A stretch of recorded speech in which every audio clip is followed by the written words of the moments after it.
Bom, nossa matéria agora é homilética também. Aprendemos a diferença entre sermão extemporâneo, sermão temático, sermão textual e sermão expositivo.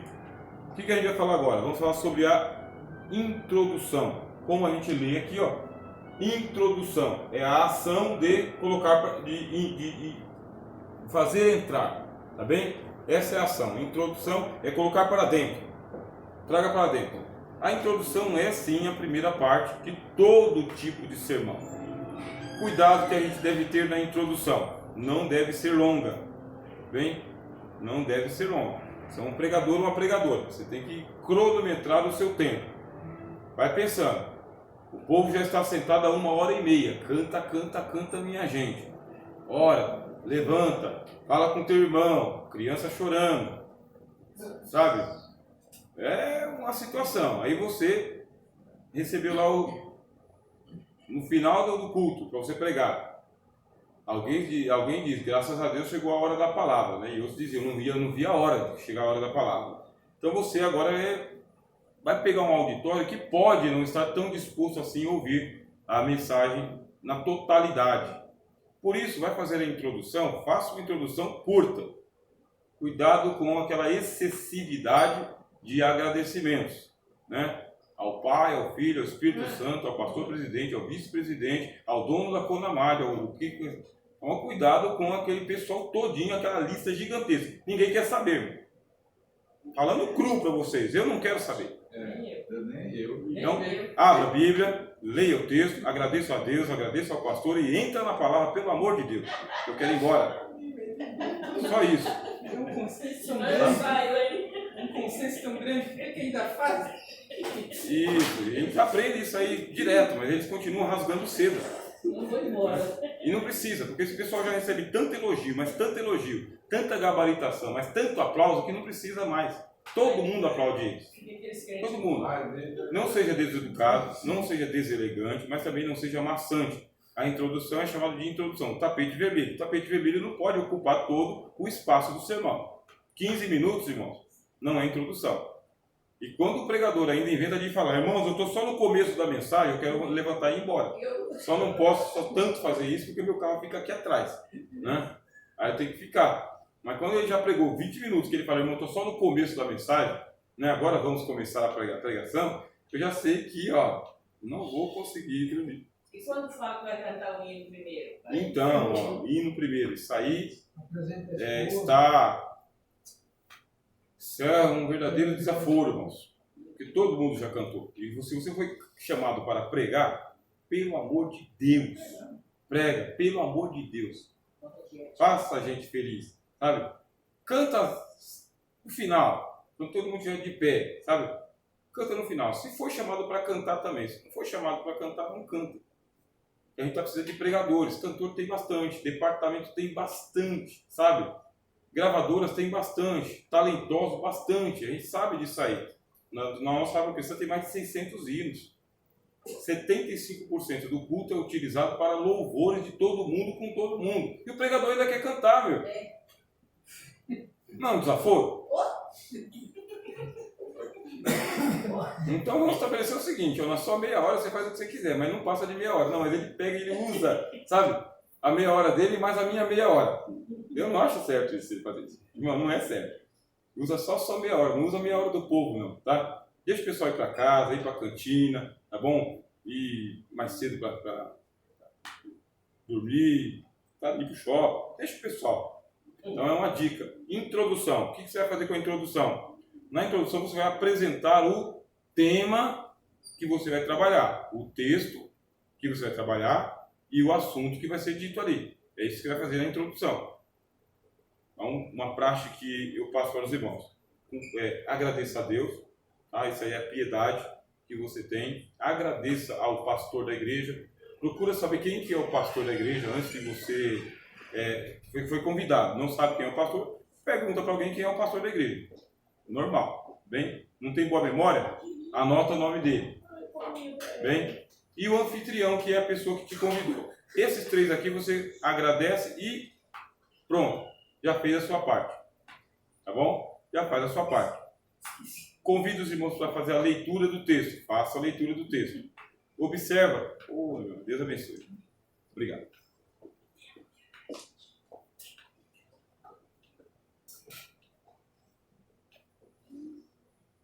Observa. O irmão e a irmã também pode perguntar se é costume da igreja ler a palavra de pé ou sentado. Porque você vai obedecer o costume da igreja. E se o costume da igreja é ler a palavra sentado, leia sentado. Se é de pé, leia de pé. Não desafie o seu auditório. Se você já começar o seu sermão desafiando um costume, uma tradição, perdeu o auditório. Perdeu. Tá? Na introdução, não deixe o auditório de pé por muito tempo. Pelo amor de Deus, tem uma irmã que está segurando criança que já está chorando. Faz tempo. Né? Então, não deixe o auditório de pé por muito tempo. Se é o costume da igreja é ler a Bíblia de pé, você lê e pede para o pessoal sentado. Se não é costume, então, senta o povo e leia. É melhor, tá bem? Sentado. Alguns falam o seguinte, em reverência à palavra de Deus. Sentado ou de pé, a reverência é a mesma. Bem? Maria estava sentada aos pés do Senhor Jesus. Não estava? Estava irreverente? Não. Então ela estava sentada. Então, de pé ou sentado, a reverência é a mesma. Agora, estar de pé ou sentado é costume, não é uma questão tanto de reverência. Você obedece isso, não deixe o pessoal de pé. Não faça aquelas introduções longas. Não faça. Não faça aqueles cumprimentos afetados, sabe assim, que é deselegante. Não se utiliza isso aí desde os anos 80. Acabou. Tá bem? Acabou. Estamos no século 21, não utilizamos mais. Nem grandes cerimônias não utilizamos mais. E faça a introdução. Leia o texto e você pode dizer qual que é o assunto que você vai dizer para as pessoas na introdução. Qual que é o assunto? Irmãos, nós vamos aqui falar sobre o cego de Jericó. Da cidade de Jericó. Nós vamos ver aqui o Senhor Jesus, ele curando a visão de um cego, e um cego que clamava, inclusive a gente tem um louvor da harpa cristã que fala muito sobre isso aí, e a gente já ouviu muitas pregações sobre isso, então nós vamos aqui falar sobre o cego de Jericó. Pronto. O que é isso aqui? Isso aqui é a placa do ônibus, tá? Você disse para o seu auditório para onde que eles vão. Você vai mostrar que você não lê um texto só para poder fazer que você sabe ler. Você lê o texto, você vai explicar ele, vai explanar. Então é a placa do ônibus. Para onde vai esse ônibus? Vai para o carrão, é aquele lá, que vai para o Tatuapé. Então a pessoa tem que saber para onde está sendo conduzido. Quanto mais você trabalhar a favor da maré, a favor do auditório, mais alegria você tem, mais facilidade você tem. Agora, se você já desafia o auditório logo de primeira, irmãos, essa noite o cajado vai descer no lombo. Então, se você tinha esperança de ir embora para casa às 9 horas da noite, meu amigo, já liga para casa e suspende o feijão. Pronto, você já perdeu ali 70% do seu auditório. Tá? Eu já falei para os irmãos que eu não venho na igreja ficar tomando pancada. Né? Não venho. Apanho, mas não gosto. Né? Mas faz parte da nossa tradição. Mas lógico, né? Se vai ter que vir uma palavra um pouco mais apertada, mais doutrinária, também tem maneiras de você colocar isso daí, mas não é na introdução, meus irmãos. Não é na introdução. Introdução é paz, meu irmão, tudo bem? Como foi a semana de vocês? Bom, nós vamos aqui trabalhar a palavra de Deus. Pronto. Então, sorria, seja feliz, seja agradável e seja haláquico, que a gente chama. O que é ser haláquico? É você ser breve. Breve. Se coloca no lugar das pessoas. Só isso. Se coloca no lugar daquela pessoa. Bem?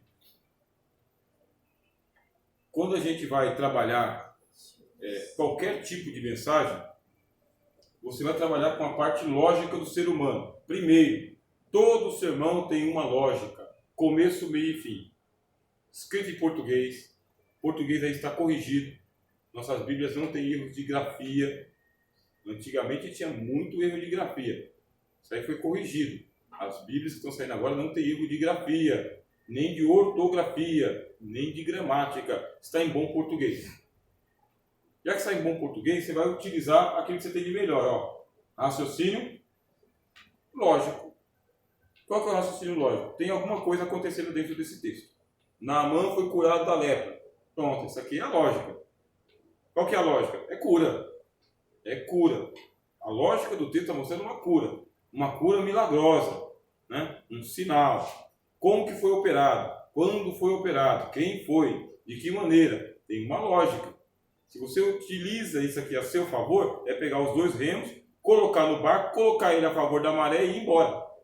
Não precisa de muito esforço. Não, quero nadar contra a maré. Você quer nadar contra a maré, você quer pregar um sermão absurdo, ilógico, louco. Porque tem sermão pirado. Pirado. A pessoa não... Você fica no labirinto. Você vê que ele está perdido no texto. Ou ela, né? Está perdido no texto. Não tem nada a ver com o arroz e feijão ali. Mas a pessoa quer provar uma sapiência que ela adquiriu em algum lugar. Pior dos mundos. Então, todos os textos que a gente tem na Bíblia estão dentro de uma estrutura do seu português. E essa estrutura é uma estrutura lógica. Tem o começo do sermão, tem o meio do sermão e tem o fim do sermão. Aqui é o começo, meio e fim. Eu já quero começar o sermão emocionando as pessoas. É por isso que o pessoal canta no começo do sermão. Não é? Só que o sermão ele é um instrumento da razão. Ele é para pegar e colocar você sentado pensando. Isso é pensar mesmo a palavra de Deus. A palavra de Deus é para ser pensada. Tá? Pensada. Raciocinada. É para ser entendida. O Senhor Jesus ele perguntou para os apóstolos o seguinte: até vós, até agora, estáis sem entendimento? Até agora sem entendimento? Uma parábola desse tamanho assim, ele tinha que sentar os 12 para fazer a escola dominical com eles, porque eles não entendiam a parábola em Jesus. Jesus chama, é um mestre, hein? Até agora estáis sem inteligência, Jesus fala. Sem inteligência.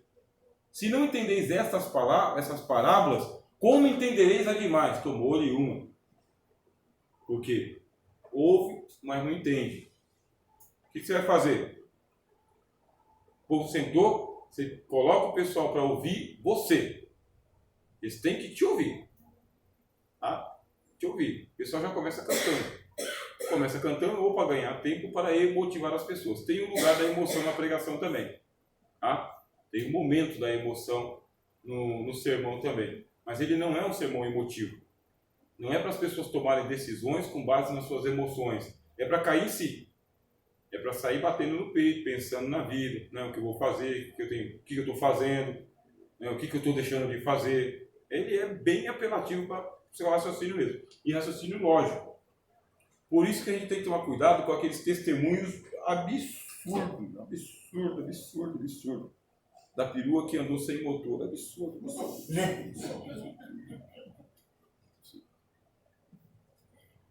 Eu, como novo convertido, eu acreditei nisso. Eu sustentei essa lenda. Eu acho que até contei por aí fora.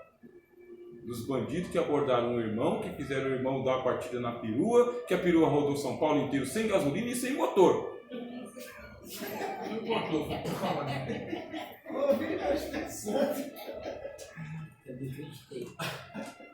Absurdo. Por isso que deixaram de fabricar perua. E vai se multiplicando o número de testemunhos loucos que as pessoas contam.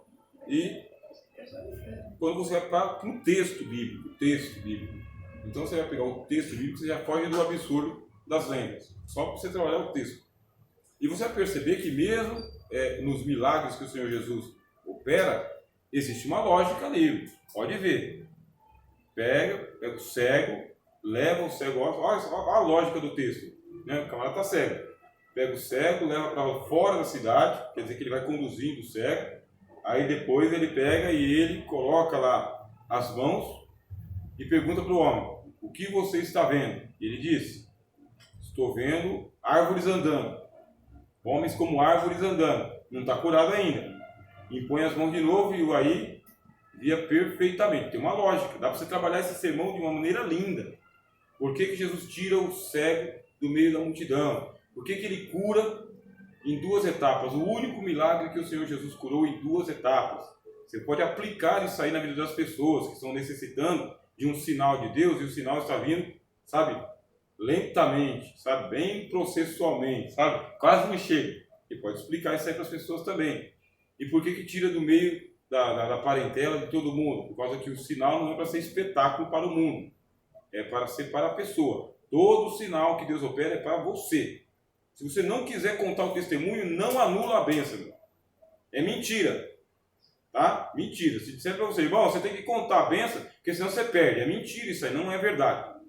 Tá? Paulo disse, os dons e as vocações de Deus são sem arrependimento. Não tem um sinal que Jesus fez e que ele reverteu o milagre depois. Nenhum. Ele nunca fez um milagre negativo para punir as pessoas. Ele nunca fez um milagre em favor de si mesmo e ele nunca reverteu um sinal que ele operou. Aqueles 10 leprosos que ele curou, ficou curado. Bem? O gadareno que ele libertou, está liberto. A mulher do fluxo de sangue que ele ficou, limpa também. Não tem nem negócio de anula a bênção se você não contar. É lenda. Nem fala isso, pelo amor de Deus. Se falar isso, não aprendeu com a gente. Não é verdade. O pessoal mente, tá? Mente. Então, trabalha isso aqui, ó. O texto tem uma lógica. Faz a seguinte pergunta para o texto. Texto, fala comigo. O que você está me ensinando? O que eu aprendo com isso aqui? Jesus apazigua a tempestade. O que eu aprendo com isso aqui? Que Jesus também fica cansado. Isso eu aprendo. E que a gente tem pouca fé mesmo com Jesus no barco. Isso eu aprendo. E que a tempestade e o vento não está muito aí para quem está no barco. Isso eu vou aprendendo. O texto está falando comigo. Dá para mim fazer vários tipos de aplicações aqui no texto, mas tem que ficar na lógica. Sempre. As pessoas têm que entender o que você está falando. Você já teve aquela sensação de... eu não sei porquê, mas estou dando glória a Deus. Né? Está todo mundo dando glória a Deus. O pregador eu lembro de um pregador que uma vez, ele pegou o texto do Salmo que diz assim, e todos dizem glória. Acabou a pregação. Ele ficou metralhando a gente o culto todo para dizer, irmão, você veio aqui nesta noite foi para dar glória. A mocidade está aqui para dar glória. As irmãs estão aqui para dar glória. O obreiro está aqui para dar glória. Se tiver anjo aqui é para dar glória. As crianças têm que dar glória. Você que está de boca fechada, dê glória. Se você não sabe, eu vou te ensinar. É glória. Se você não é batizado do Espírito Santo, dê glória. E os hinos vão glória. Meia hora, meu irmão. Meia hora. Né? Se você não dá glória, você não é crente, você está desconvertido.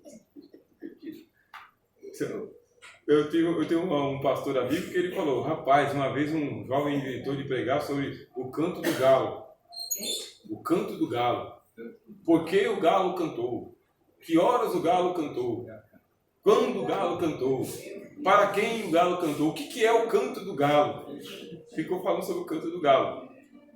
Aí... lógico, né, que os irmãos pegaram e falaram, irmão, ali não é o galo que é o importante, é a palavra que Jesus deu para Pedro, essa que é a importância. Você está lendo um texto, o texto tem uma mensagem no texto, não é sobre o galo, eu tenho certeza que não é sobre o galo. Certeza, irmão. Você gastou meia hora da minha vida para ouvir falar sobre o galo, cara. Faz isso não.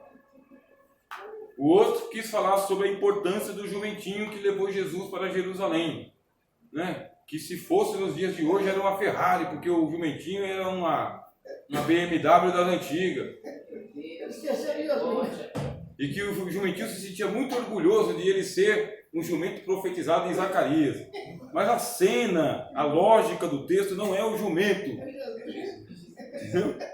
Não é o jumento. A lógica do texto é Jesus descendo e sendo aclamado pelas crianças, e pelas mulheres, e pelos homens. Jesus está sendo aclamado como rei. Essa é a lógica. Então não vai para o periférico. Você está lendo o texto, não vai para aquilo que é periférico, que está do lado. Vai para o tema central. O que o texto está ensinando para você? Está falando de Jesus? Está. O que está falando sobre Jesus? Está ensinando o que? Jesus, capítulo 14 de João, fala sobre o Paráclito, o Espírito Santo. É o texto do Espírito Santo. Você quer pregar sobre o Espírito Santo? Vá para João 14. É o texto do Espírito Santo. Pleno do Espírito Santo. Atos 2 fala sobre o Espírito Santo. Agora você quer falar sobre o Espírito Santo, você vai pegar os textos mais difíceis da Bíblia. Você vai se bananar. E vai ficar no periférico de novo. Então, tem uma estrutura lógica. O pessoal está muito estudado ultimamente. Crítico, ouvindo muito internet, você começa a patinar lá, o pessoal já sabe que você está tentando impressionar sem ter condições de impressionar, E hoje em dia eu digo para os irmãos assim, que o que está impressionando é a simplicidade. Isso impressiona, a simplicidade. Abriu o texto, explicou, agradeceu a Deus, isso impressiona. Afetamentos, meu irmão, tem um monte de gente aí que Está mais agradando. está deixando, né, a desejar. Bom, você é um pregador, você é uma pregadora, tá? Já sabe que existe uma lógica no texto. Agora, você tem que descobrir ou aprender a trabalhar com o chamado raciocínio indutivo. O que é o raciocínio indutivo? Você vai trabalhar o texto, a mensagem, parte por parte, tá bem? Isso é indutivo. É quando você vai das partes para o todo. É de dentro para fora. Você vai pegar o texto inteiro, você lê o texto, né? No princípio era o verbo estava com Deus, e o verbo era Deus. Ele estava no princípio com Deus. Todas as coisas foram feitas por ele, e sem ele nada do que foi feito se fez. Nele estava a vida, e a vida era a luz dos homens. A luz resplandece nas trevas, e as trevas não a compreenderam. Você vai trabalhar o texto. Bem? Tá ótimo. Vai trabalhar o texto de uma vez só? Você vai trabalhar ele parte por parte. Isso é raciocínio indutivo. Todo mundo só consegue pensar um pedaço. É o que eu estou fazendo com vocês aqui. Vocês podem ver aqui. Eu estou induzindo os irmãos a, primeiro, serem críticos em relação ao tipo de sermão. Eu induzi os irmãos. Vocês estão induzidos a serem agora pregadores textuais. Vocês foram induzidos a isso. Por que eu induzi? Primeiro que eu elogiei o sermão extemporâneo, depois eu critiquei.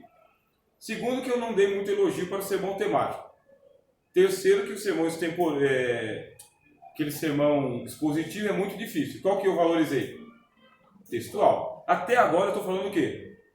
Textual. Eu estou induzindo vocês. Estou criando na mente de vocês a ideia de que o sermão textual é muito melhor do que os outros. É método indutivo. Bem? Eu estou vindo de improviso aqui com a minha aula?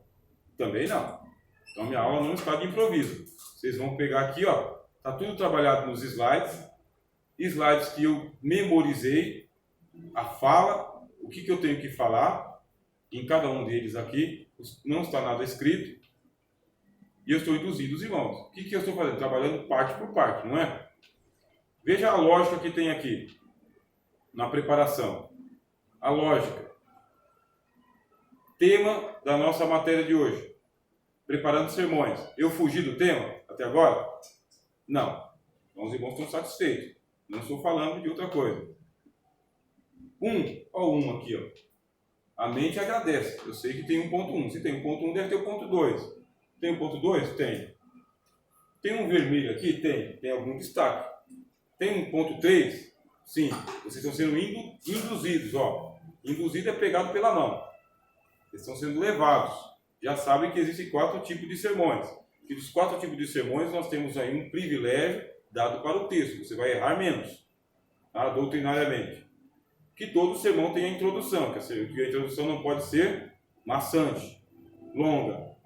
Que as pessoas têm um raciocínio lógico, elas precisam entender o que você está falando. E para entender o que você está falando, você tem que falar o que está no texto. Falou o texto e fugiu do texto, perdeu a lógica. E que existe um raciocínio indutivo. Você vai trabalhar parte por parte do texto. No princípio era o verbo.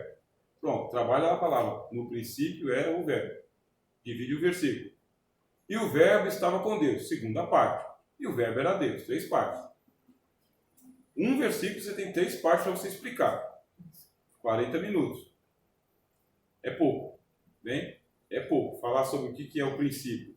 Falar sobre o que é o verbo. Falar sobre o que é Deus. É pouco. Ele estava no princípio com Deus e todas as coisas foram feitas por ele. Sem ele, nada do que foi feito se fez. Pronto. Aí é um trava-língua, né? Ela não é um trava-língua. É um trava-língua. Sem ele, nada do que foi feito se fez. Não entendi. Se você não entendeu o texto, então você não vai. Irmão, sério, velho? É sério, isso aqui é sério. Se você não entendeu o abençoado do texto, não inventa. Você não vai ser em cima do púlpito. Na hora Deus revela. Desculpa. Não é verdade. Tá? Não é verdade. Se você leu o texto e você não entendeu enquanto você estava estudando, não é em cima do púlpito que Deus vai te revelar. Não é que ele não pode. Tá bem? Mas ele não vai te revelar. Você vai inventar uma lenda lá. Uma interpretação. E do púlpito, né, tudo vira lei. Tem que tomar cuidado com isso aí. É lei. Por isso, não entender o texto, vai para outro. Vai para outro. Vai para outro, mas menos difícil. Que tem texto muito difícil, mas muito difícil. O texto de Ezequiel. O texto de Ezequiel são extremamente difíceis, todos eles. O Vale de Ossos Secos é muito difícil aquele texto. Extremamente difícil. Pegou o espírito, me levou o espírito pelo cabelo, mandou profetizar para os ossos. Eu ouvi um monte de pregações, mas o que significa? O que é? Isso é difícil de explicar. Muito difícil. Os 4 animais do Apocalipse. Texto dificílimo de explicar também. Textos doutrinários do apóstolo Paulo. Sabe? Juízo dos anjos. Não sabeis vós que nós vamos julgar os anjos? Difícil. Né? O apóstolo Pedro fala, por isso ele foi e pregou aos espíritos em prisão, para que, embora julgados segundo Deus, segundo os homens, na carne, vivam segundo Deus em espírito. Outro texto difícil. Texto difícil, foge dele. No púlpito não é lugar. Pregação por tema. Pregação por tema, o que tem? E se chama para pregar por tema? E aí, o senhor estuda e não entrou. Aí vai para outro texto. E que por texto? Te dá um texto de referência, aí acontece muito comigo. Acontece mesmo. Me dá um texto, eu vou lá, leio aquele texto, mas eu vou para um outro texto que eu estudei. Então eu tenho que fazer a ponte entre o tema e o outro que tem a ver com o tema. Né? Porque você não é obrigado a pregar em cima do texto do congresso, não é obrigado. Mas tem que fazer referência a ele, tá bem? Então você lê e depois você convida a igreja para ir para o outro texto que você vai ler também. Aí você vai pregar no outro texto. E vai ter que aprender a fazer a ponte entre um texto e outro. Dá para fazer com facilidade, tá? A ponte é curtinha. Você não precisa explicar os dois textos. Você explica só aquele que você estudou. Tá? Obrigado pela pergunta. É isso mesmo. Tem uma outra forma de raciocínio aqui. E esse é muito difícil. O primeiro, que é mais simples que eu falei para vocês, é o que todo mundo tem. Qual que todo mundo tem? Raciocínio? Lógico. Todo mundo tem? Sim. A criança tem? Tem também. A criança tem um raciocínio lógico. Adolescente tem raciocínio lógico. Todos têm. Raciocínio indutivo. Nem todas as pessoas entendem que estão sendo levadas ponto por ponto. Aí vem o terceiro tipo de raciocínio, muito difícil, que é chamado de raciocínio dialético. Tá? Esse raciocínio dialético é o que o Senhor Jesus ele usava muito com os doutores, com os fariseus, com os escribas. Ele dizia o seguinte: ainda antes que houvesse dia, Abraão viu o meu dia e se alegrou nele. Isso é um raciocínio dialético. Porque o pessoal que era doutor pegou e falou: mas esse cara não tem 50 anos, está dizendo que viu Abraão? Colocou eles em parafuso. O Senhor Jesus Jesus era altamente provocativo. Até hoje ele é provocativo. Ele pegou e disse assim: ora, não está escrito na vossa lei, sois deuses? Se a lei santificou aqueles a quem ela foi direcionada, por que vocês me condenam se eu digo que eu sou filho de Deus? Isso é um raciocínio dialético. Ele colocou o pessoal para pensar de novo, um monte de vezes. Assim como Jonas esteve 3 dias e 3 noites no ventre da baleia, o Filho do Homem também estará 3 dias e 3 noites no seio da terra. O que significa? Isso é um pensamento dialético mesmo. Sabe por que é dialético? Porque Jonas ter ido... Eu vou mexer com esse negócio aqui. Não acredita, né? Mais ou menos assim, inacreditável. Eu vou mexer com esse negócio aqui por causa que ela foi uma pregação aqui nossa aqui, essa semana. Né? Se alguém estava aqui ouviu. Jonas ele foi para o seio da baleia. Por castigo? Não foi por castigo. Eu estava. Não foi por castigo. Foi por livramento. Livramento para ele, e livramento para os marinheiros, e livramento para os ninivitas. E o Senhor Jesus usou Jonas no ventre da baleia como um sinal positivo e não negativo. Não é punição. Não é punição. É bênção. Bem? Bênção. Transporte. Submarino. Bênção. Preservado. Aí você fala: meu Deus, eu não quero uma bênção dessa. Eu estou me sentindo com algo na cabeça, né? Mas foi bênção. O Senhor Jesus que disse. Por quê? O Senhor Jesus lá, morto 3 dias, não é bênção? Benção. Morreu pelos nossos pecados, ressuscitou para a nossa salvação. É benção. Isso aqui é o pensamento mais difícil que existe, meus irmãos. Mais difícil. Pensamento dialético. Esse aqui você não dá resposta para as pessoas. Não dá. Se lá no lógico você pega pela mão, leva, que é o começo do sermão. No indutivo você está trabalhando o sermão parte por parte, parte 1, parte 2. Esse daqui é para provocar os sabidões. Os que sabem mais do que o pregador. Porque tem gente que sabe mais do que o pregador. Sabe mais do que Jesus. Esse pessoal aqui. Aí vai para o raciocínio dialético. O Senhor Jesus ele falou o seguinte: escuta, Davi, vocês dizem que o Messias ele vai ser o filho de Davi, não é? Então por que Davi chamou o filho dele de Senhor? Disse o Senhor ao meu Senhor: senta-te à minha direita até que eu haja colocado todos os teus inimigos por escabelo dos teus pés. Ora, se o Messias é filho de Davi, por que Davi chama ele de Senhor? Acabou. Fariseu não respondeu, saduceu não respondeu, ninguém respondeu. Por quê? Jesus não pegou pela mão. Se eles respondessem, o que ia acontecer? Eles teriam que admitir que o Senhor Jesus era o Messias, filho de Davi. E que Davi reconhecia que o descendente dele era maior do que ele. Raciocínio dialético. João capítulo 1, versículo 1 que eu citei para os irmãos. Raciocínio dialético. Para João escrever isso aqui, deu trabalho para ele. No princípio era o verbo. O verbo estava com Deus e o verbo era Deus. Ele era ou ele estava? Ele era e ele estava. São dois verbos diferentes para uma só pessoa. Ele é verbo ou ele é Deus? Ele é verbo e Deus. Raciocínio dialético também. O apóstolo Paulo usava raciocínio dialético direto. Tem um monte de raciocínio dialético dele. Para colocar as pessoas para pensar. Um monte. Aí vocês têm que aprender com o passar do tempo a utilizar essa forma de argumento também. Livros de retórica vão ajudar, tá bem? Mas principalmente a Bíblia. Não dá para levar para o púlpito, mas dá para você estudar.